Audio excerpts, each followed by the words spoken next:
이 시간 우리에게 주시는 하나님의 말씀은 누가복음 23장 33에서 43절 그리고 예레미야 1장 10절입니다. 누가복음 23장 33에서 43절 그리고 예레미야 1장 10절입니다. 다 함께 한 목소리로 봉독하시겠습니다. 해골이라는 곳에 이르러 거기서 예수를 십자가에 못 박고 두 행악자도 그렇게 하니 하나는 우편에 하나는 좌편에 있더라. 이에 예수께서 이르시되 아버지 저들을 사하여 주옵소서 자기들이 하는 것을 알지 못함이니이다 하시더라. 그들이 그의 옷을 나눠 제비를 뽑을새 백성은 서서 구경하는데 관리들은 비웃어 이르되 저가 남을 구원하였으니 만일 하나님이 택하신 자 그리스도이면 자신도 구원할지어다 하고 군인들도 희롱하면서 나와 신포도주를 주며 이르되 내가 만일 유대인의 왕이면 내가 너를 구원하라 하더라. 그의 위에 이는 유대인의 왕이라 쓴 패가 있더라.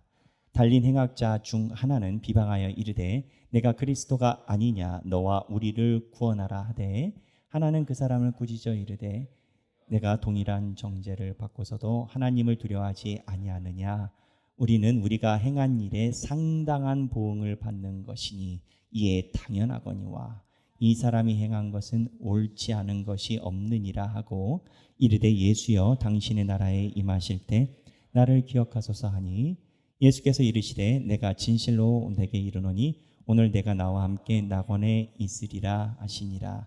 보라, 자 이제 예레미야서입니다. 이제 누가복음 끝났고 예레미야서 읽겠습니다.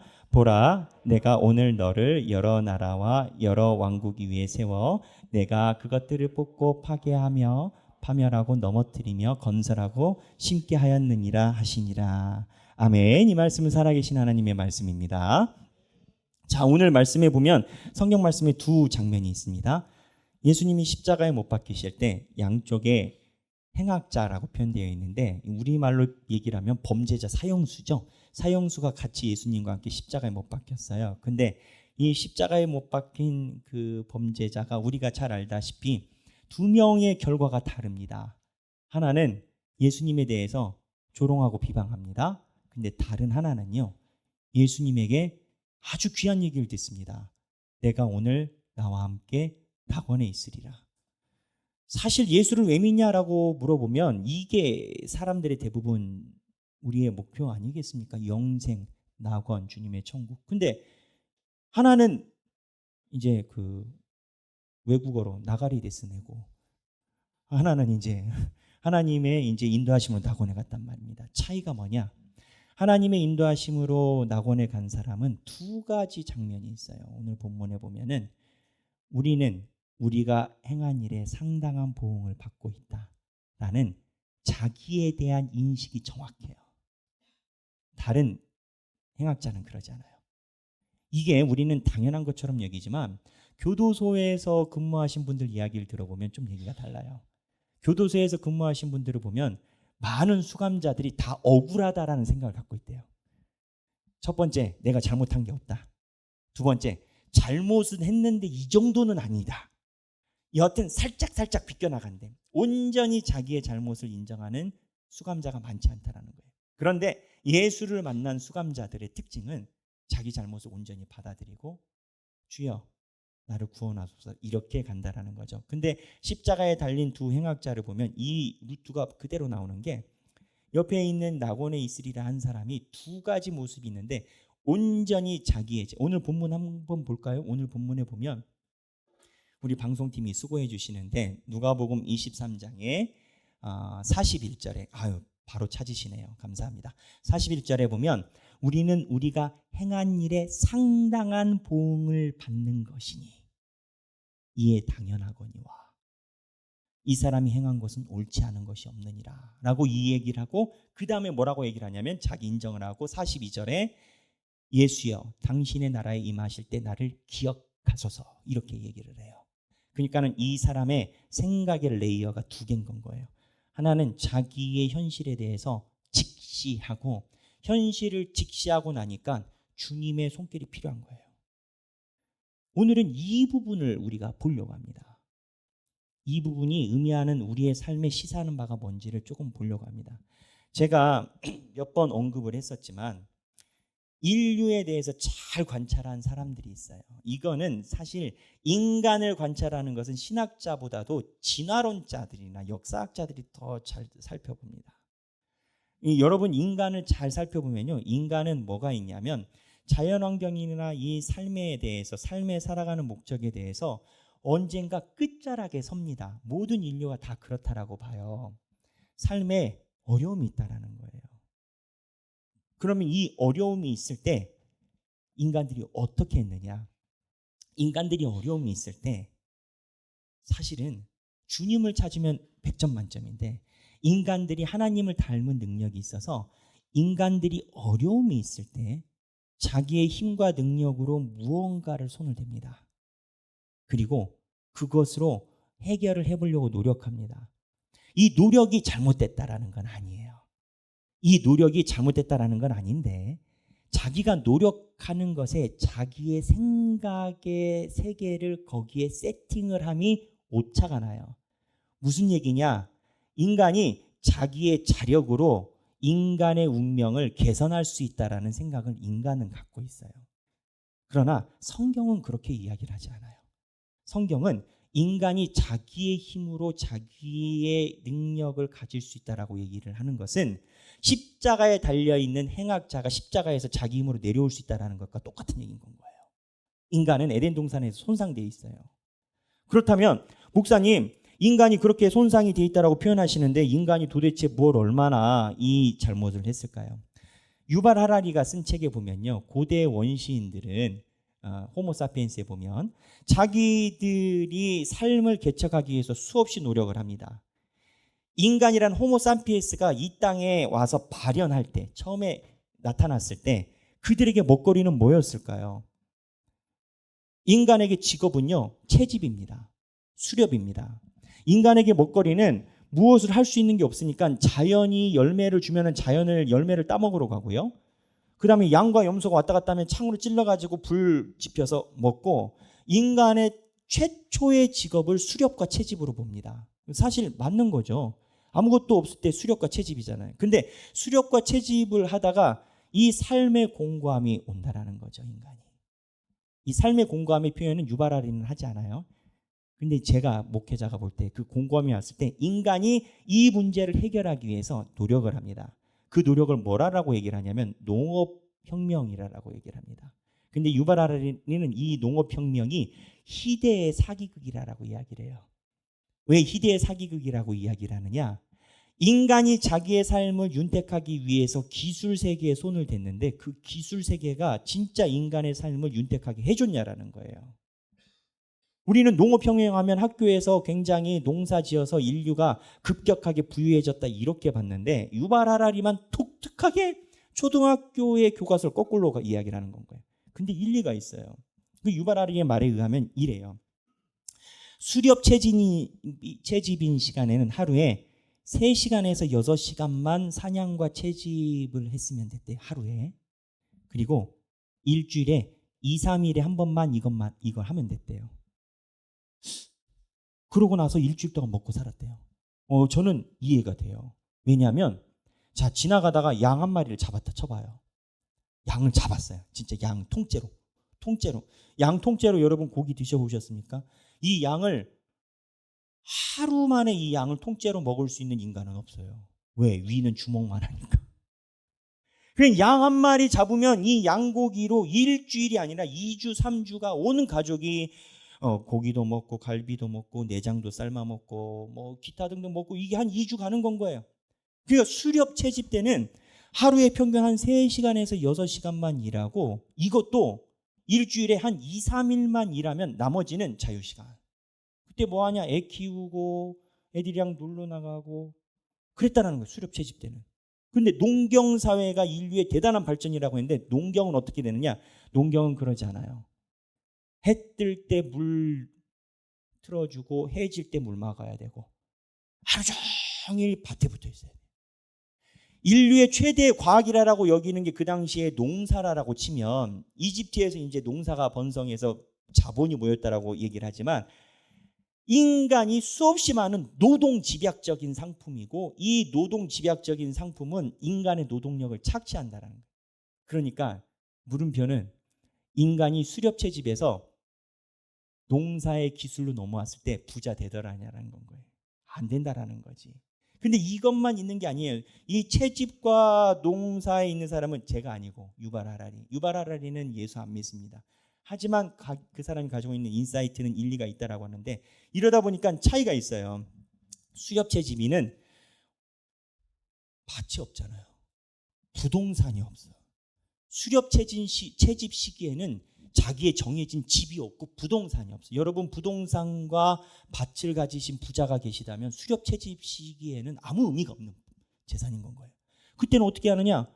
아니 야 감나무가 북쪽에서 열렸대. 그럼 감나무 따로 북쪽으로 가. 거기다가 집을 지어. 야 감나무가 서쪽으로 이동했대. 그럼 서쪽으로 가. 그래서 이 수렵 채집인들은 집과 부동산에 대해서 자유롭고 떠돌아다니니까 어떠한 결과가 있냐? 야 태풍 온대. 그럼 어떻게 하겠어요? 그냥 피해서 넘어가면 돼. 야 광주에 태풍 온대. 그래 충청도로 가자. 충청도로 가. 야 비가 많이 온다. 아니 서울로 올라가. 서울로 올라가. 재산 피해가 없어. 근데 농사는 그대로 날라오는 재앙을 다 맞아야 된다는 거예요. 질문은 뭐냐? 인류의 기술이 인류를 윤택하겠냐라는 거예요. 그리고 이러다 보니까 인간의 정신세계도 영향을 받았다는 거예요. 수렵 채집은 사람들의 이동이 많아지다 보니까 만나는 사람들이 매번 바뀌어. 분위기가 환기가 돼요. 이 사람 만나서 즐거운 시간이 있고 이 사람은 속상해. 아유 속상하면 속상한 대로 흐르는 물에 넘기는 거 자고 또 수렵 채집하면 또 새로운 사람 만나서 인사하고. 근데 농사는 이 밭에 내 뼈를 묻으리라. 이 표현이요. 수렵 채집인들한테는 이게 말이 안 되는 표현인 건 거예요. 아니 왜 밭에 뼈를 묻지? 내가 이 밭 옛날 그 소설 토지 있지 않습니까? 토지 읽으신 분들도 있겠지만 소설 토지에 보면 이거를 두고 굉장한 인생을 두고 얘기를 하지 않습니까? 유발 하라리가 이 토지라는 소설을 읽어보면 이게 농경 기술의 폐해다라고 얘기를 했을 거예요. 그러니까 계속되는 질문은 뭐냐? 인간의 과학기술의 진보가 인간에게 윤택을 가져왔냐라는 거예요. 그러면 지금은 목사님 저희는 농사 안 짓는데요. 이해해요. 현대는 어떠한 기술이 있냐? 핸드폰, 스마트폰입니다. 스마트폰이요. 우리는 스마트폰이 있어서 굉장히 많은 자유를 누린다라고 여깁니다. 사실 아무 때나 가서 전화할 수가 있고 아무 때나 가서 검색을 할 수가 있어요. 그런데 한병철이라는 철학자가 쓴 투명사회라는 책에서 뭐라고 지적을 하냐면 스마트폰이 디지털 파놉티콘이라고 지적을 합니다. 무슨 얘기냐? 자, 생각해 보세요. 사람들이요. 스마트폰에 SNS 공간이 있고 사람들 안에 관심을 끄는 공간이 있으니까 그 스마트 공간에 보여지는 나의 부 캐릭터, 아바타로 여겨지는 프로필 사진이든 뭐든 SNS든 인스타든 내가 정말 평화롭고 잘 살고 있다라는 걸 사람들이 드러내고 싶어 해요. 그리고 그게 한번 박제가 되면 내가 힘들어도 내가 이때를 보면 또 회상이 되니까 좋은 것 같아. 근데 이로 인한 결과가 뭐냐? 첫 번째, 자꾸 좋은 거를 드러내다 보니까 나도 모르게 나 안 괜찮은데 괜찮은 척한 걸 올려놔. 중독이 나타난다는 거예요. 그리고 가면이 나타난다는 거예요. 스마트폰이 우리에게 많은 감정적인 공간을 허락했는데 인간은 이 스마트폰 세계와 현실의 이질감에서 오는 그 이질감에 우울감이 생긴다는 거예요. 거기뿐만 아니에요. 이렇게 하다 보니까 이 스마트폰을 통해서 내 개인 공간이고 개인 무언가 내 유토피아처럼 옛날에 싸이월드, 미니월드처럼 이렇게 꾸미는 식으로 느낌을 했는데 많은 사람이 봐요. 또 사실 자기도 다른 사람들이 보라고 올리는 건 거야. 왜냐하면 사람들에게 부러움을 받고 싶으니까. 이게 묘하게 결부가 되어 있어요. 그러니까 사람들에게 내 감정을 자꾸 보여주다 보니까 어떠한 현상이 나타나냐면 내 감정이 날마다 벌거벗은 것 같아. 내가 아무 말도 얘기를 했지만 안 했지만 프로필 사진에 비 내리는 사진을 딱 걸어놓고 우울한 하루. 그 다음에 뭐 영화 티켓을 딱 올려놓고 나에게 주는 선물. 뭐 이 용어가 참 요즘 말 재밌어요. 나에게 주는 뭐야? 다중인격이야. 어쨌든 나에게 주는 선물. 또 해외 나가가지고 해외 수영장에 탁 누워가지고 어떻게든 이렇게 뱃살 쓸어 모아가지고 뒤에서 탁 해가지고 이렇게 각도로 만들어서 젊은 날의 회상. 이걸로. 근데 여기에 여러 가지가 있는 거예요. 그 공간에 내가 현실에서 이루지 못하는 것을 투사하기도 하고 내 이루지 못하는 감정을 거기에다가 집어넣다 보니까 이 공간이 나만의 공간이 되고 역설적으로 나의 모든 감정 상태를 나와 연계된 사회망 서비스에 있는 사람들이 다 알아. 아침에 부부싸움을 했어요. 부부싸움을 했는데 와이프가 딱 사정을 했어요. 인생이란 뭔가. 남편이 나가면서 화해한 줄 알았더니 인생이란 뭔가. 그러면 남편이 또 올려요. 이 또한 지나가리. 끝이 없어. 그러니까는 이 스마트폰 공간이 우리가 알지 못하는 그러한 감정의 소비 공간으로 돼서 블랙홀처럼 중독으로 빨아들이는 효과가 있다라고 한병철이 지적하는 거예요. 투명할 것처럼 기대했던 기술의 이익이 인간을 투명성에 노출시켜서 그 사람은 표현을 그렇게 해요. 완전 포르노로 만들어버렸다는 거예요. 포르노가 뭐냐? 벌거벗음이거든요.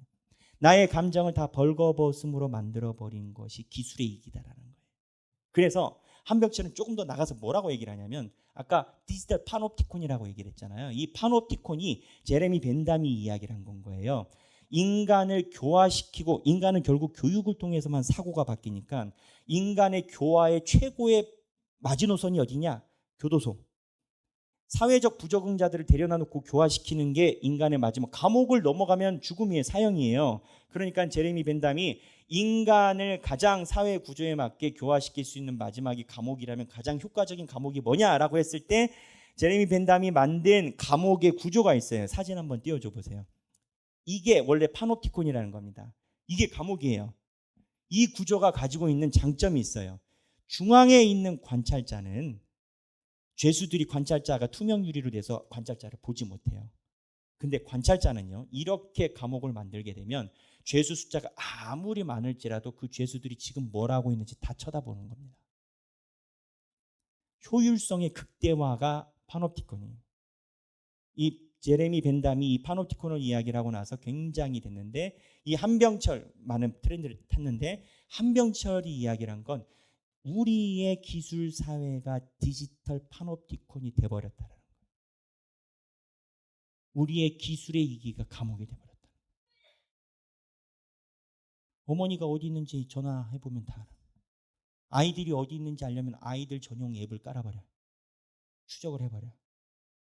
그러니까는 제가 드리는 말씀은 유발 하라리하고 현대적인 이기의 그 시선 철학으로 볼 때 인간의 기술 진보가 인간을 오히려 족쇄로 만들어버리는 역설이 일어난다는 거예요. 그렇다면 인간은 왜 기술을 탐구하냐라는 거예요. 인간은 왜 기술을 탐구하고 우리 창조성 있죠. 다 있죠. 그런데 신학적으로 보면 인간 안에는 철저하게 비어있는 결핍의 공간이 있습니다. 왜냐하면 에덴 동산 이후로 우리는 배신자예요. 누구를 배신했냐? 좀 과한 표현으로 하나님 뒤통수를 쳤어요. 하나님이 우리에게 젖줄을 주시는 분인데 하나님이 뒤통수를 쳤어요. 그리고 부모가 한 거를 자녀가 유전받듯이 희한하지 않습니까?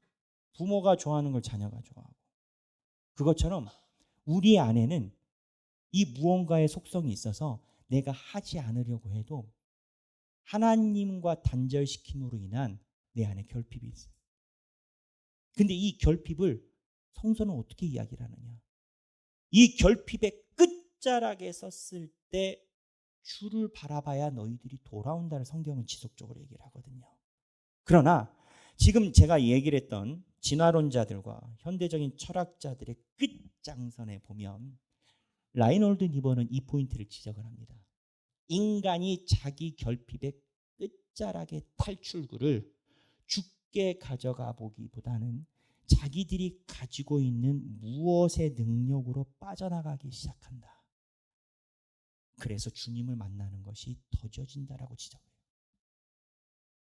이해되십니까? 인간은 물이 흘러가서 결국 죽게 가게끔, 이 결핍이 가게끔 되어 있는데 아예 실력이 없으면 괜찮아. 근데 인간이 실력이 있다 보니까 자꾸 하나님의 것이 아닌 옆으로 빠져나가는 건 거예요. 성경에 보면요, 예수님이 예루살렘 성전에 들어가셨잖아요. 이번 주에 종려주일이잖아요. 예루살렘 성전에 들어가셨을 때 희한한 오버랩이 두 개가 있습니다. 장면이. 하나는 호산나 다윗의 자손이여 하고 모든 성에 있는 사람들이 예수님을 맞았거든요. 근데 예수님이 호산나 다윗의 자손이여 사람들이 막 환영했단 말이에요. 근데 이 예수님이 들어오자마자 그 다음 날에 성전에 가서 성상 다 발로 차버렸어요. 그때 지지율 절반 날라갔습니다. 제가 볼 때. 왜? 사람들이 생각하는 무엇과 예수가 다른 거예요. 이때 절반 날아가고 예수님이 십자가에 못 박히시는 것에 대해서 생각을 못 해봤는데 진짜 잡혀간 거야. 이때 예수님을 통해서 슈퍼메시아를 기대했던 제자들이 싸그리 몽땅 다 날아갔어요. 이 두 그룹, 예수 그리스도를 맞이하는 그룹과 예수님의 제자들의 그룹의 특징이 뭐냐? 이들은 신앙 안에서 자기들이 가지고 있는 기술의 이기가 있어요. 아까 얘기를 했죠. 철학적으로 인간은 물고가 있다가 마지막에 결핍으로 인해서 주님을 만나야 이게 끝나는데 이 끝으로 빠져나가는 능력이 있다고. 근데 이 이스라엘 백성들에 나타난 예수를 만난다는 증상이 자기네들이 생각하는 주님과 예수가 다를 때 옆으로 빠져나가 버려요. 자, 이 얘기를 들으면서 논리적인 분은 그 생각을 할 건 거예요. 목사님, 근데요, 지금 목사님이 이야기를 하는 것은 신앙적인 어떻게 보면 철학적인 그 파트에 대해서 이야기를 하시는 것 같습니다. 근데 아까 유발아리는 먹고 사는 문제잖아요. 기술도 먹고 사는 문제고. 근데 여러분 그걸 알아야 돼요. 인간은요, 다른 동물과 달라요. 인간은 다른 동물과 달라서 인간이 가지고 있는 정신세계라는 세계의 구성을 갖고 있습니다. 동물들은요, 배가 부르면 기분이 좋아요. 그리고 배가 고프면 기분이 나빠. 근데 아침에 밥을 먹는데 와이프가 와가지고 밥상을 다 던지면서 아이고 식충아, 배는 부른데 기분이 무지하게 나빠. 요건 인간만 갖고 있어요. 강아지한테 던지면서 아이고 식충하면 강아지가 신경 씁니까? 먹고 해볼래요. 무슨 얘기냐? 우리는 물리적인 사회가 우리의 모든 삶을 지배한다라고 생각하지만 사실은 인간은 하나님의 형상을 닮았기 때문에 물리적인 것은 필요 불필요의 조건이고 정신세계가 우리의 삶을. 희한한 건 아프리카에선 자살이 거의 없다는 거예요. 다들 흙을 붙들고 해도 생존하려고 하지. OECD 상위 국가만 먹을 것이 풍부한 나라에서만 자살률이 치솟고 그중에서 한국이 치솟다라는 거예요. 무슨 얘기냐? 인간의 구성 요소에 정신세계라는 파트가 나머지 물질세계. 아무리 많이 먹어도 하루에 밥 한 공기예요. 물론 여러분 중에 세네 공기도 있을 수 있겠지만 세네 공기가 우리의 인생을 감치지 않잖아요. 무슨 얘기냐? 이렇게 인간이 삶을 살아갈 때 결핍이 느끼는 분야가 자기의 정신세계이고 이 정신세계의 결핍을 결국 예수 그리스도를 만나야 되는데 현대의 사람들에게 이야기되는 것은 야, 돈을 좀 더 벌어봐. 기술적인 이전을 이뤄봐. 농협협회에서 많은 책들이 있어요. 스티브 잡스가 왜 부자가 된지 알아? 패러다임을 깨서 그런 거야. 돈을 벌려면 블루오션을 찾아야 돼. 그래, 블루오션 찾으면요. 블루오션 찾으면 정신세계가 회복이 되나요? 인간의 끝자락에 하나님을 만나야 되는 물꼬를 다른 것으로 대체할 때 길을 잃어버린다. 근데 신앙 안에서 나타나는 희한한 증상이 신앙이 없는 사람들은 기술과 이전으로 물이 빠지지만 예루살렘 성전에서 예수를 배반한 두 계층 제자들과 이 사람들을 보면 신앙 안에서의 자기가 이루려는 신앙의 형태가 극명하게 나타난다. 이게 묘한 유사점을 갖고 있습니다.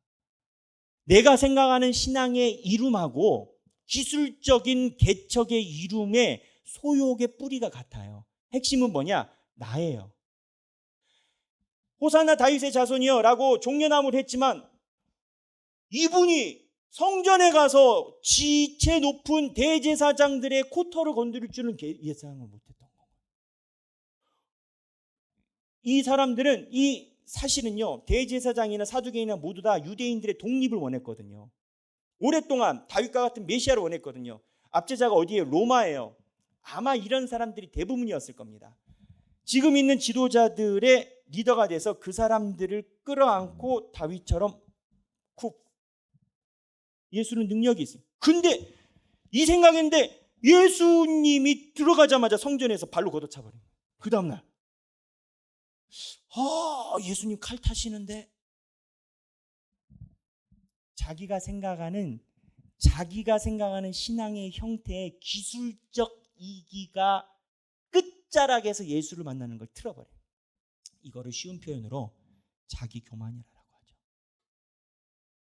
근데 예수님의 제자들도 똑같아요. 예수님의 제자들은 자기 교만 플러스 자기 실리예요. 예수님을 만나는 끝자락에서 예수가 십자가의 군병으로 잡혀가니까 이득이 계산이 안 나와요. 근데 제가 오늘 이야기를 하는 것의 끝자락은 여기에 가려고 하는 겁니다. 어디냐? 십자가에 달려있는 구원받은 낙원에 간 그 사람이에요. 이 사람을 이러한 각도, 무언가 있는 것, 자기의 이기와 신앙적인 이기, 자기가 가지고 있는 능력을 갖고 있는 사람의 눈으로 십자가에 달린 사람을 보잖아요. 그러면 칼바르트는 이 사람에 대해서 이렇게 정의를 합니다. 자기의 운명을 벗어날 수 없는 존재다. 십자가에 달린 자는 자기의 운명을 벗어날 수가 없어요. 달려 있으니까. 그런데 역설적인 건 그게 인류예요. 인류는 내가 스스로 무언가를 만들고 이렇게 하면 된다라는 메커니즘으로 나의 자유와 삶의 자리를 잡아가려고 할 때 나도 모르는 벗어날 수 없는 운명을 느낍니다. 그게 뭐냐? 우리 안에 있는 내 것이라고 표현되는 악의 뿌리입니다.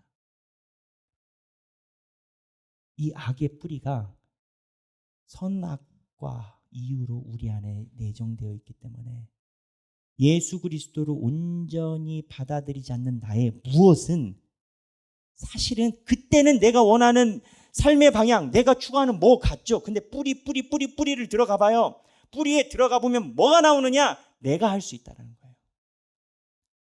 신앙적인 호산나 다윗의 자손도 마찬가지고 예수를 버린 예수님의 제자도 마찬가지고 기술 이기에 의해서 유발 하라리가 이야기했던 뭐가 됐든 간에 인류의 끝자락에서 이거를 잡은 사람들은 우리가 할 수 있다는 거예요. 그러나 신학자들은 성경은 우리가 할 수 있다를 이야기를 하지 않는다라고 얘기해요. 우리가 할 수 있다는 차원에서 사람들이 요즘 현대인들이 많이 빠지는 분야가 있습니다. 저는 인문학 강좌라고 생각합니다. 그걸 비판하는 게 아니에요. 그런데 그 끝자락에서 사람들은 무언가 아이 때문에 문제면 오은영 박사님이, 교통사고가 나면 한문철 박사님이, 끝자락에서 누군가를 만나서 누구에게 맡기거나 누구에게 한다면 이거에 대해서 빠질 수 있다라는 그 끝자락의 결론입니다. 근데 이 십자가에 달린 행악자의 특징이 뭐냐? 자기의 운명을 벗어날 수 없는 상태라. 근데 이게 예레미야에서 모든 것을 다 파괴하고 무너뜨리라라고 이야기하는 게 우리가 십자가에 달리게 하기 위함이라는 겁니다. 많은 성도들이 그 얘기를 해요. 여기에는 다 있습니다. 심각한 사람도 있고 그냥 우스갯소리 하는 사람도 있고 목사님과 대하려고 하는 사람도 있고, 목사님, 예레미야가 맨날 힘드니 마음이 너무 힘드네요. 저도 힘들어요. 예레미야의 말씀을 듣고 있으면 마음에 찔림이 와요. 그래서 한동안 생각했어요. 이거 빨리 진도를 빼버릴까? 그냥 확 넘어갈까? 그러려고 성경을 보면 그날은 왠지 하나님이 한 10구절만 갖고도 1시간을 보게 하죠. 주여, 빨리 가야 됩니다. 이 사망의 음침한 골짜기 같은데 빨리 넘어가게요. 그러면 그 다음에 3절을 갖고 그냥 계속 묵상해. 주여, 이러다 인기 없는 목사 되는데 싫어하는. 여하튼 속내는 그런데 무슨 얘기냐? 예레미야나 하나님의 교회에서 말씀을 계속 찔림이 있다라는 것은 복음입니다. 하나님이 십자가에 여러분이 자기의 운명을 벗어날 수 없는 존재의 상태로 놓는다는 거예요. 그런데 역설적으로 자기의 운명을 벗어날 수 없는 상태에 놓인 자가 예수에게 그 상황에서 유일한 한 사람으로 주여, 나의 운명은 나 때문에 그런 겁니다. 내가 의인이라고 이야기를 하는 게 아닙니다. 십자가에 달린 건 내가 죄인이어서 달린 겁니다. 그러나 주님께서 오늘 저를 기억하여 주옵소서. 그때 주님이 네가 오늘 나와 함께 낙원에 있을 것이다. 사람들은 십자가에 달린 상태에서 아까 얘기를 했던 교도소에 있는 사람들은 주여, 내가 여기 달린 건 억울합니다. 사기를 당했어요. 정의 하나님이시니까 쟤네들 벌 내려주세요 등등 얼마든지 인간은 자기 합리화를 할 수 있어요. 그러나 이 흐름과 각도로 봤을 때 칼바르트가 지적한 자기의 운명을 벗어날 수 없는 십자가의 낙원에 간 그 존재는 주여, 우리는 우리가 행한 일에 대한 상당한 보응을 받고 있습니다. 그러나 나를 기억하소서. 칼바르트는 이 사람이 초대교회 1호 교인이다라고 이야기를 합니다. 우리가 마음속에 찔림이 있고 하나님이 지속적으로 우리에게 말씀하신 데는 목적이 있습니다. 너 죽으라가 아닙니다. 그러나 죽어야 합니다. 역설적으로 기독교의 십자가는 십자가에서 주여, 내가 억울합니다. 내가 이런 사연이 있었고 아유 그럴 수도 있죠. 쟤보단 낫죠. 이게 아니라 주여, 우리는 우리가 행한 일에 의한 상당한 보응을 받고 있습니다. 그러나 나를 기억하소서. 이게 역설적으로 유일한 인간의 운명을 벗어날 수 없는 유일한 출구라는 걸 이야기합니다. 아까 우스갯소리처럼 이야기를 했지만 현대교회 목사님들이 이야기를 하는 기본적인 프레임이 있어요. 1년 52주 중에서 50주를 복을 이야기를 해야 된다는 거예요. 저도 그러고 싶어요. 잘할 수 있을 것 같아요. 근데 그게 하나님이 원하시는가라고 물어봤을 때는 물음표일 때가 있어요. 여러분, 왜 예수를 믿습니까? 내가 원하는 삶의 예수가 조력자가 돼서 내 마음을 위로해주고 우은영 박사처럼 나타나서 무언가를 만져주고 무언가 내 마음의 인생에 보험이 돼주고, 죄송하지만 성경은 그런 걸 이야기를 하지 않아요. 성경은 그것보다 더 중요한 핵심적인 내용, 여러분들의 영원한 생명을 놓고 이야기하죠. 우리 여기 계신 모든 사랑하는 주님의 하길교회 성도 여러분들이 행악자의 십자가에 달린 행악자처럼 1호 교인처럼 주여, 우리는 우리가 행한 일에 상당한 보응을 받고 있습니다. 그러나 나를 기억하소서 라는 고백으로 살아가시길 주님의 이름으로 축원합니다. 우리 이 시간에 찬양하기를 원합니다.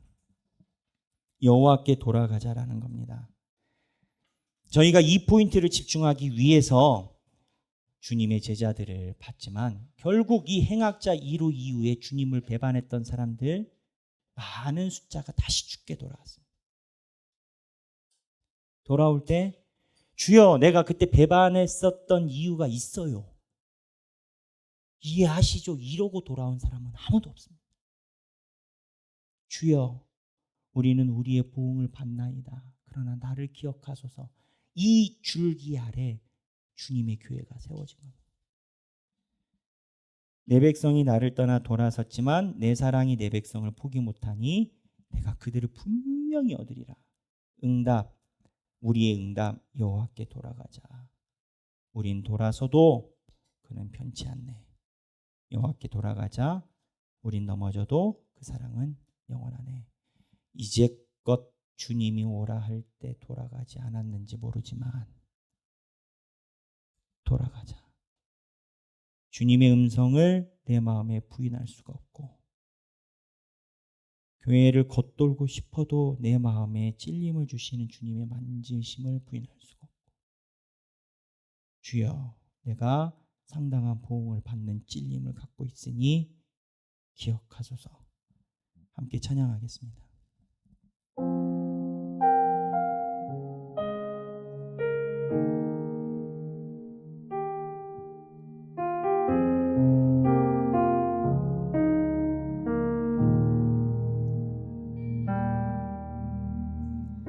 내 백성이 나를 떠나 돌아섰지만 내 사랑이 내 백성을 포기 못하니 내 모든 것 내려놓고 나 그들을 얻으리라. 우리의 찬양 여호와께 돌아가자. 우린 돌아서도 그는 편치 않네. 여호와께 돌아가자. 우린 넘어져도 그 사랑 영원하네. 여호와께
시간에 기도를 하기 전에 한번 생각을 해보면 좋겠습니다. 부도가 나잖아요. 모든 걸 다 잃잖아요. 사망의 음침한 골짜기가 있잖아요. 거기에 놓여보잖아요. 나의 운명을 내가 벗어날 수 없음을 처절하게 느끼고, 나에게 고통과 고난이 임하잖아요. 내 삶의 자리를 내가 어떻게 해결해 볼 수 없음을 내가 처절하게 느끼고, 그때가 주님께 돌아옵니다. 주여, 우리가 주님을 바라보길 원합니다. 행악자의 십자가에 달린 것처럼 주여, 나의 사망의 음침한 골짜기는 나의 문제로 인하여 이곳에 왔지만 주여, 나를 기억하소서. 우리 기도를 다 함께 드리면 좋겠습니다. 각자의 삶을 놓고 각자 기도하시겠습니다. 하나님 아버지요, 주여, 우리가 우리의 운명을 벗어날 수 없는 존재임을 이해하고 나아가게 하여 주옵소서. 하나님, 내가 마음이 너무 아픕니다. 너무 힘듭니다. 하나님, 나의 삶의 자리에서 불만족이 하늘에 닿습니다. 주여, 그러나 내가 어찌할 수 없는 나의 운명을 내가 느낍니다. 주여, 이를 어찌합니까? 하나님 아버지, 그러나 내가 나의 운명을 벗어날 수 없는 존재임을 주여를 불러내면 주여, 나의 운명을 벗어날 수 없는 존재임을 느끼고 있사오니 이때 아버지의 구원을 구하게 하여 주옵소서. 아버지여, 우리는 우리의 잘못으로 인해 보험을 당합니다. 하나님, 그러나 나를 기억하소서. 주여, 나를 기억하소서. 우리를 하시고 우리가 사망의 음침한 골짜기에 있다 하더라도 하나님 아버지여, 내가 아무도 없는 것 같은 곳에 있다 치더라도 주여, 나를 기억하소서. 아버지여, 나를 기억하소서. 내가 주께 돌아가오니 주여, 나를 기억하소서. 아버지여,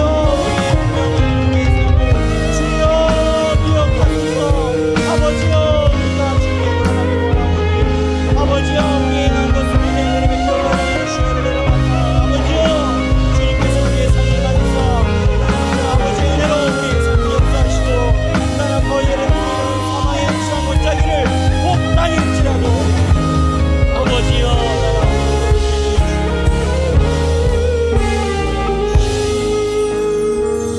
제가 기도하겠습니다. 하나님 아버지, 우리가 오늘 먹을 끼니가 없기 때문에 사람들이 자살하는 것은 아닌 것 같습니다. 하나님, 오늘 내가 누리고 누울 수 있는 집이 없기 때문에 내 마음속에 우울감이 오는 것 같지 않습니다. 하나님, 내 삶의 정신세계의 공핍은, 내 삶에 녹록지 않은 내 마음의 태풍은 외부로 인함이 아니라 내가 주님을 떠난 그 일의 보응으로 인함을 내가 인정합니다. 하나님, 사망의 음침한 골짜기에 있다 치더라도 주님 안에 있으면 그곳이 푸른 초장이 될 것이라라고 주께서 말씀하시나 아버지께서 말씀하시는 것에 대해서 내 삶을 두지 않은 것에 대한 내 결과임을 주의 회개합니다. 하나님께서 수차례 내 마음속에 울림을 주셨음에도 불구하고 애써 부인하고, 하나님께서 내 마음속에 다른 각도의 씨앗을 심어 놓으셨음을 인지를 하고 있으면서도 내가 억울하여 그 씨를 보지 않고 다 우리의 행한 결과로 인한 보응임을 인정합니다. 그러나 주여, 우리를 기억하여 주옵소서. 우리 성도들이 주 앞에 삶을 놓고 기도할 때 주여, 주님께서 우리를 기억하여 주사 성령님의 만지심과 인치심으로 우리의 성도들의 삶이 인도되게 하여 주옵소서. 하나님, 우리가 우리의 운명을 벗어날 수 없는 존재라는 그 사망의 음침한 골짜기에 있을 때 주님을 바라보며 주님께 간구할 수 있는 힘을 우리에게 허락하여 주옵소서. 이제는 우리 주 예수 그리스도의 은혜와 하나님 아버지의 극진하신 사랑과 성령님의 감동과 교통하심이 주님을 믿기 원하고 내 삶의 어떠한 자리에서도 주여 나를 기억하여 주소서가 유일한 출구임을 고백하며 살아가기 원하는 사랑하는 모든 주님의 백성들 머리 위에 지금으로부터 영원토록 함께 계시길 성부와 성자와 성령의 이름으로 간절히 축원하옵나이다. 아멘.